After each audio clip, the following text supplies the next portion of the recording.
നമസ്കാരം. SV ജേണലിലേക്ക് ഒരിക്കൽ കൂടി സ്വാഗതം. ഇപ്പോൾ ഒരു വലിയ പ്രശ്നമാണ്. അതായത് സച്ചിയുടെ സിനിമ ഉണ്ടായിരുന്നു. അപ്പോൾ പിന്നെ അയ്യപ്പനും കോശിയും. അപ്പോൾ ആ ചിത്രത്തിൽ ഒരു വലിയ സ്റ്റണ്ട് നടന്നുകൊണ്ടിരിക്കുകയാണ്. ആ സ്റ്റണ്ട് അയ്യപ്പൻ നായർ വന്നിട്ട് അവിടെ കായംകുളം സാബുവിനെ എടുത്തിട്ട് ഇടിക്കുന്ന ഒരു സീനാണ്. അപ്പോൾ ആ സമയത്ത് അതിലേക്ക് ഇടപെടാൻ ചെന്ന പൃഥ്വിരാജിനെ തടഞ്ഞുകൊണ്ട് പൃഥ്വിരാജിൻ്റെ ഡ്രൈവർ പറയുന്നുണ്ട്, വേണ്ട സാറേ, നമ്മളിതിൽ ഇടപെടേണ്ട, നമ്മൾ ഈ കളിയിലേ ഇല്ല എന്നാണ് പറയുന്നത്. എന്ന് പറയുന്ന പോലെയാണ് ആ ഒരു അവസ്ഥയാണ് ഇപ്പോൾ CPMൻ്റെ കാര്യം. ഞങ്ങൾ ഈ കളിയിലേ ഇല്ല. അതായത് നിങ്ങൾ തമ്മിൽ തല്ലുക, നിങ്ങൾ തമ്മിൽ ഒരു തീരുമാനത്തിലെത്തുക. പലരും ചോദിക്കുന്നുണ്ട്, എന്തുകൊണ്ടാണ് CPM മൗനം പാലിച്ചിരിക്കുന്നത്? അതായത് ഇവിടെ കോൺഗ്രസിനുള്ളിൽ ഈ മുഖ്യമന്ത്രി തെരഞ്ഞെടുപ്പുമായി ബന്ധപ്പെട്ടുകൊണ്ട് CPM എന്തിനാണ് മൗനം? CPM പ്രതികരിക്കുന്നില്ല എന്നാണ് പലരുടെയും പരാതി. എന്തിന് CPM പ്രതികരിക്കണം? ഇവിടെ ചർച്ചകൾ നടന്നുകൊണ്ടിരിക്കുന്നത് കോൺഗ്രസ് എന്ന് പറയുന്ന പാർട്ടിക്കുള്ളിലാണ്. എന്തിനാണ് എന്ന് ചോദിച്ചാൽ 63 MLA ഉള്ള ഒരു രാഷ്ട്രീയ പാർട്ടിക്കുള്ളിൽ ഒരു മുഖ്യമന്ത്രിയെ തെരഞ്ഞെടുക്കുന്നതിന് വേണ്ടിയിട്ട് നടന്നുകൊണ്ടിരിക്കുന്ന തമ്മിൽ തല്ല്, അതിനകത്ത് CPM എന്തിനാ അഭിപ്രായം പറയണം? അതവരുടെ ആഭ്യന്തര പ്രശ്നമാണ്. അതായത് കോൺഗ്രസിനകത്ത് നട്ടല്ലുറപ്പും തൻ്റെ ഇടവുമുള്ള ഏതെങ്കിലും ഒരുത്തൻ എണ്ണീറ്റ് എന്നുകൊണ്ട് പറയണം, നീയാണ് മുഖ്യമന്ത്രി എന്ന് പറയാൻ ആർജവമുള്ള നട്ടല്ലുള്ള ഒരുത്തൻ പോലും കോൺഗ്രസ് ഇല്ല എന്നുള്ളതിൻ്റെ തെളിവല്ലേ ഇത്? അതുകൊണ്ടാണല്ലോ ഇവന്മാർ തമ്മിൽ തല്ലിക്കൊണ്ടിരിക്കുന്നത്.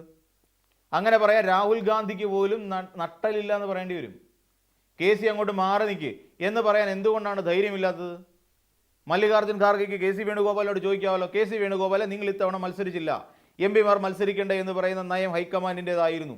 ആ തീരുമാനമെടുത്ത സാഹചര്യത്തിൽ മത്സരിക്കാത്ത താങ്കൾ എന്തിനാണ് മുഖ്യമന്ത്രി പദത്തിന് വേണ്ടി കിടന്ന് വാശി പിടിക്കുന്നത് എന്നൊരൊറ്റ ചോദ്യം ചോദിക്കാനുള്ള തൻ്റെ ഇടമില്ലാത്തവരല്ലേ ഈ ഹൈക്കമാൻഡ് എന്ന് പറയുന്നത്? അപ്പോൾ ഈ ഹൈക്കമാൻഡ് എന്ന് പറയുന്ന ഒരു സംവിധാനം തന്നെ വെറും പടമാണ്, അല്ലെങ്കിൽ വെറും കടലാസ് പുലിയാണ് എന്ന് പറയേണ്ടി വരും. വേറെ ഏതെങ്കിലും പാർട്ടിയിൽ ഇത് നടക്കുമോ? വേറെ ഏതെങ്കിലും ഒരു പാർട്ടിയിൽ ഒന്ന് ആലോചിച്ച് നോക്കൂ. ഇവിടെ ഏറ്റവും കൂടുതൽ MLA മാർ പിന്തുണയ്ക്കുകയും കേരളത്തിൽ നിന്ന് ഏറ്റവും വലിയ വിവാദം നടന്നുകൊണ്ടിരിക്കുന്നതും മുഖ്യമന്ത്രി ആകുന്നതിന് വേണ്ടിയിട്ടാണ്. പോസ്റ്ററുകൾ കൊണ്ട് നാണമില്ലാത്ത പണി കാണിച്ചുകൊണ്ടിരിക്കുക കോൺഗ്രസ്സുകാർ. അപ്പോൾ ഈ തൻ്റെ ഇടത്തോടു കൂടി പറയാൻ നട്ടല്ലുറപ്പില്ല എന്നുള്ളതാണ് കോൺഗ്രസിൻ്റെ ഏറ്റവും അന്ന് മുതൽ ഇന്ന് വരെയുള്ള ഏറ്റവും വലിയ പരാജയത്തിൻ്റെ കാരണം. അത് തന്നെയാണ്. നട്ടലുള്ള ഒറ്റ ഒരുത്തം പോലും ഇല്ല. ഒരു പക്ഷക്കാരുണ്ടെങ്കിൽ KC പക്ഷം, അതിനെ പിന്തുണച്ചുകൊണ്ട് സുധാകരൻ. എൻ്റെ സുധാകരൻ വേറൊരു വെടി കൂടി പൊട്ടിച്ചു, ഞാൻ തന്നെയാണ് ഈ മുഖ്യമന്ത്രിയാകാൻ ഏറ്റവും യോഗ്യനെന്ന് മാധ്യമങ്ങളുടെ ഒരു ഡയലോഗും. ഇതൊക്കെ അദ്ദേഹത്തിനും KS-നും അത്യാവശ്യം മോഹം ഉണ്ടായിരുന്നിരിക്കാം. ഇവിടെ രാപ്പകൽ പണിയെടുത്തത് VD സതീശൻ. അദ്ദേഹം എവിടെയൊക്കെ ഡീൽ ഉണ്ടാക്കാൻ പറ്റുമോ അത്രയും ഡീലുകൾ BJP-യുമായിട്ട് വരെ ഡീൽ ഉണ്ടാക്കി കഴിഞ്ഞിരിക്കുന്നു. അതിൻ്റെ നന്ദി സൂചകമായ കൂടിക്കാഴ്ചയുടെ വിശദാംശങ്ങൾ പുറത്തേക്ക് വന്നുകൊണ്ടിരിക്കുന്നു. അപ്പോൾ അങ്ങനെ ഡീല് വരെ ഉണ്ടാക്കിക്കൊണ്ട് CPM എന്ന് പറയുന്ന ഒരു പാർട്ടിയെ ഇവിടെ തറപറ്റിച്ചു. 20-ലധികം സീറ്റിൽ ഇതേ ഡീലിൻ്റെ ഭാഗമായി NDA മുന്നണി ഇവിടെ നിർത്തിയത് ഘടകകക്ഷികളെയാണ്. അത് ഊരും പേരും പോലും നേരെ പറയാൻ അറിയാത്ത കുറേ ആൾക്കാരെ, 2020 പോലുള്ള കുറേ ആൾക്കാരെ നിർത്തിക്കൊണ്ട് അപഹാസ്യരായി മാറി NDA. അപ്പോൾ അതിൻ്റെയൊക്കെ ഗുണം ലഭിച്ച ആർക്കാണ്? കോൺഗ്രസിനാണ് ഗുണം ലഭിച്ചത്. അതിൻ്റെ നന്ദി സൂചകമായി VD സതീശൻ ഇതിന് ശേഷം വിസിറ്റൊക്കെ നടത്തി, കൂടിക്കാഴ്ചയൊക്കെ നടത്തി, അത് പോട്ടെ. അപ്പോൾ അങ്ങനെ നേടിയെടുത്ത ഒരു വിജയം. നാഴികയ്ക്ക് 40 വട്ടം മാധ്യമങ്ങളെ കണ്ട് പലനാൾ കള്ളം ഇങ്ങനെ പറഞ്ഞ് കള്ളം പലവര് പറഞ്ഞു കഴിയുമ്പോൾ അതിനകത്ത് എവിടെയെങ്കിലും ഒരു സത്യമുണ്ടെന്ന് പൊതുജനത്തിന് തോന്നും. മാധ്യമങ്ങൾ കൂട്ടുനിന്നുകൊണ്ട് ഈ നുണപ്രചരണത്തിന് കൂട്ടുപിടിച്ചുകൊണ്ട് ഇടതുപക്ഷത്തിനെതിരായി ശക്തമായ പ്രചരണങ്ങൾ നടത്തി. കഴിഞ്ഞ ദിവസം വിനു വി ജോൺ എന്ന് പറയുന്ന ഒരു മാധ്യമപ്രവർത്തകൻ്റെ വിലാപം നമ്മൾ കണ്ടിരുന്നു.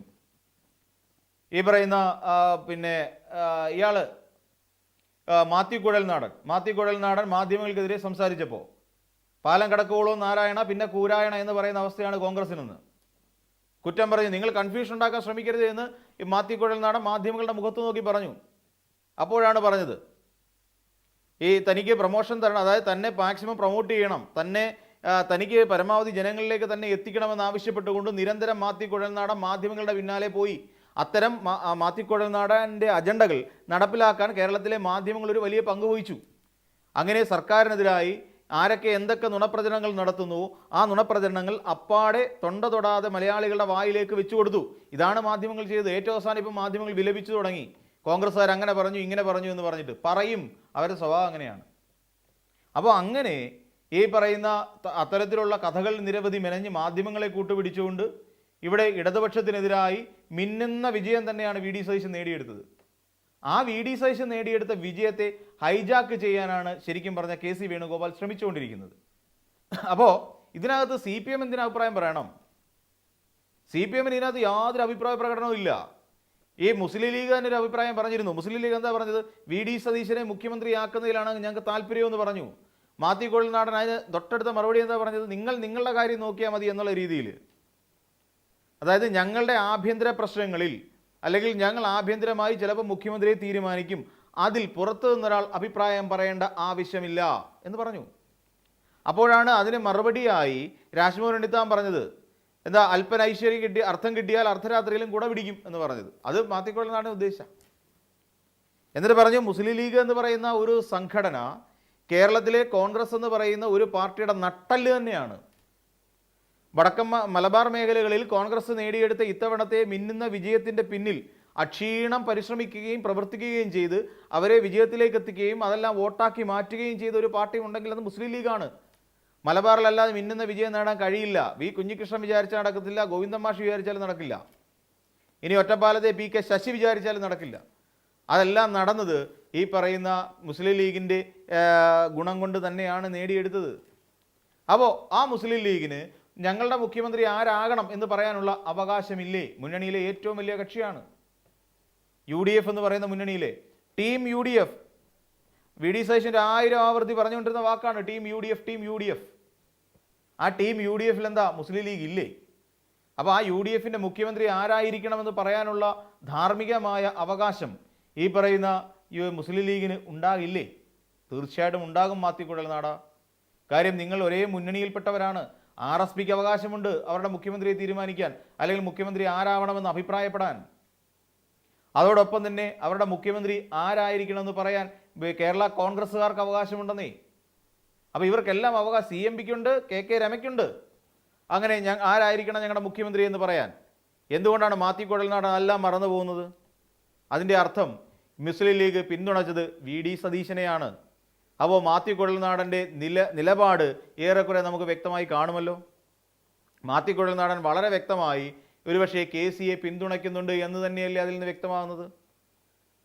അല്ലെങ്കിൽ ഞങ്ങളത് പരിഗണിക്കും എന്ന് പറഞ്ഞിരുന്നെങ്കിലും കുഴപ്പമില്ലായിരുന്നു. മാത്യു കുഴൽനാടൻ പറയാമായിരുന്നു, ഓക്കെ മുസ്ലിം ലീഗിൻ്റെ ഈ ഒരു അഭിപ്രായവും കോൺഗ്രസ് പരിഗണിക്കും, അത് പറഞ്ഞാൽ പോരെ. ഇതിനകത്ത് അഭിപ്രായം പറയേണ്ട ആവശ്യമില്ല. ഞങ്ങളാരും ഈ മുസ്ലിം ലീഗിൻ്റെ മന്ത്രിമാർ ആരൊക്കെ ആവണമെന്നുള്ള കാര്യത്തിൽ അഭിപ്രായം പറയാനില്ല എന്നാണ് പറഞ്ഞത്. എന്താ പറഞ്ഞുകൂടാത്തത്? അവിടെ നിങ്ങൾക്കും അഭിപ്രായം പറയാം. ഇപ്പം തന്നെ അറിയാമല്ലോ, വിദ്യാഭ്യാസ വകുപ്പ് കയ്യിൽ വേണം എന്ന് പറഞ്ഞുകൊണ്ട് KM ഷാജി കിടന്ന് തുള്ളുകയാണ്. അതായത് വിദ്യാഭ്യാസ വകുപ്പ് കോൺഗ്രസ് ഏറ്റെടുത്തുകൊണ്ട് വേറെ ഏതെങ്കിലും ഒരു വകുപ്പ് മുസ്ലിം ലീഗിന് കൊടുക്കാനാണ്. പക്ഷേ ലീഗ് അതിൽ വീഴില്ല. ലീഗ് വീഴാൻ ഒരു സാധ്യതയില്ല. കാര്യം ലീഗിന് വേണം. എന്നിട്ട് ഉന്നത വിദ്യാഭ്യാസ വകുപ്പും കൂടെ കമ്പൈൻ ചെയ്ത് പഴയപടി ഒരു വിദ്യാഭ്യാസ വകുപ്പ് ഉണ്ടാക്കി വെക്കുക എന്നുള്ളതാണ് ഇപ്പോൾ ലീഗ്, അതായത് KM ഷാജി വെച്ചിരിക്കുന്ന ഒരു രീതി. അപ്പോൾ KM ഷാജിയെ സംബന്ധിച്ചിടത്തോളം വിദ്യാഭ്യാസ വകുപ്പ് വേണം. അതിൻ്റെ ഉദ്ദേശ ലക്ഷ്യങ്ങളൊക്കെ പിന്നീട് നമുക്ക് മനസ്സിലാക്കാൻ കഴിയുന്നതേ ഉള്ളൂ. എന്തിനാണ് എല്ലാ കാലത്തും ലീഗ് ഈ പറയുന്ന വിദ്യാഭ്യാസ വകുപ്പ് ഇങ്ങനെ ചോദിച്ചു വാങ്ങിക്കുന്നത് എന്നുള്ളത്. അതെന്തും ആയിക്കോട്ടെ, അത് നമ്മുടെ ചർച്ചാ വിഷയമേ ഇല്ല. പക്ഷേ ആ ലീഗിന് അഭിപ്രായം പറയാൻ പറ്റില്ല എന്ന് പറയാൻ മാത്യു കുഴൽനാടൻ ആരാണ്?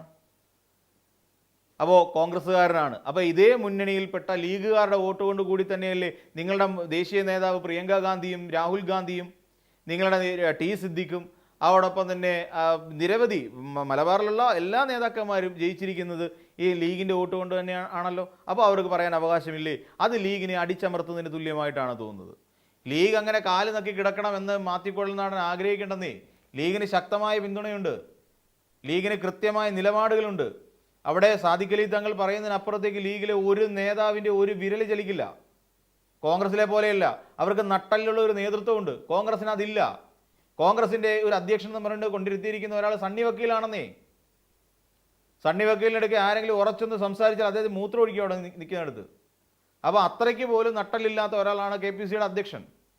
എന്നാൽ അല്പം ഉശിര് കാണിച്ചുകൊണ്ട് വന്ന് ഇവിടെ സെമി കേഡർ സംവിധാനം എന്നൊക്കെ പറഞ്ഞുകൊണ്ട് ഇവിടെ വലിയ രീതിക്ക് ഇറങ്ങി വന്ന K സുധാകരനെ കെട്ടും പാണ്ഡവും എടുപ്പിച്ച് അദ്ദേഹത്തെ തിരിച്ച് കുമ്പക്കുടിയിലേക്ക് പറഞ്ഞു വിട്ടു.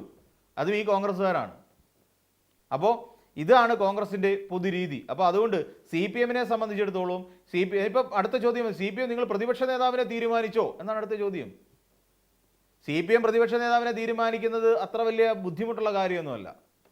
CPM പാർട്ടി സെക്രട്ടേറിയറ്റ് കൂടിക്കഴിഞ്ഞാൽ കൃത്യമായി ആരായിരിക്കണം ഇവിടുത്തെ പ്രതിപക്ഷ നേതാവെന്നും ആരായിരിക്കണം ഉപപ്രതിപക്ഷമെന്നും കൃത്യമായി പറഞ്ഞ് മനസ്സിലാക്കാനോ അല്ലെങ്കിൽ ഉണ്ടാക്കിയെടുക്കാനോ സാധിക്കും. അത് വലിയ പണിപ്പാടുള്ള കേസൊന്നുമല്ല. ആരും അതിനെതിരെ പോസ്റ്റർ ഒട്ടിക്കാനോ സമരം നടത്താനോ ഫ്ലെക്സുമായി വഴിനീളം നടക്കാനോ പ്ലക്കാർഡുമായി നടക്കാനോ ഒന്നും ആരും വരാനും പോകുന്നില്ല എന്ന് നമ്മൾ മാത്രം മനസ്സിലാക്കിയാൽ മതി. അതുകൊണ്ട് CPM പ്രതിപക്ഷ നേതാവിനെ തീരുമാനിക്കും, CPIയോട് ചേർന്നുകൊണ്ട് അങ്ങനെ ഒരു ഉപനേതാവിനെ കൂടി തീരുമാനിച്ച് കൃത്യമായി നിയമസഭയിൽ ഉണ്ടാവും. പക്ഷേ നിങ്ങളൊരു മുഖ്യമന്ത്രിയെ തീരുമാനിച്ച് അടി ഒഴിവാക്കിയിട്ട് ഫ്ലെക്സ് യുദ്ധം നിർത്തിയിട്ട് മുഖ്യമന്ത്രിയെ തീരുമാനിച്ചു കൊണ്ടു അതല്ലേ ജനങ്ങൾ കാത്തിരിക്കുന്നത്.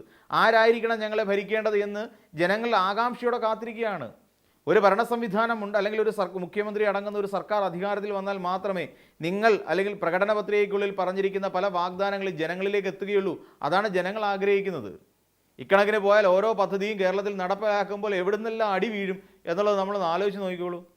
പിന്നെ ഞങ്ങൾ CPM തോറ്റതിൻ്റെ കാരണങ്ങൾ CPM വ്യക്തമാക്കിക്കോളൂ, അല്ലെങ്കിൽ വ്യക്തമാക്കേണ്ടടുത്ത് CPM വ്യക്തമാക്കിക്കോളും. അതൊരു കോൺഗ്രസ്സുകാരനെ ധരിപ്പിക്കേണ്ട ആവശ്യവും CPM എന്ന് പറയുന്ന ഒരു പാർട്ടിയെ സംബന്ധിച്ചിടത്തോളം ഇല്ല എന്ന് അവർ തന്നെ ബോധ്യപ്പെടുത്തിയിട്ടുണ്ട്. അപ്പം ഈ പറയുന്ന പോലെ നിങ്ങൾ തല്ലുകൂടി മുഖ്യമന്ത്രിയെ തീരുമാനിക്കാതിരിക്കുകയോ ഇത് ജനങ്ങളുടെ വിഷയമാണ്, ഇത് ജനകീയ പ്രശ്നമാണ്, ഇവിടെ ഒരു സർക്കാർ ഉണ്ടാകേണ്ടത് ആവശ്യമാണ് എന്നുള്ള കാര്യം വ്യക്തമായി മനസ്സിലാക്കാൻ കൂടി ശ്രമിക്കുക. അപ്പോൾ മറ്റൊരു വീഡിയോയുമായി നമുക്ക് വീണ്ടും കാണാം.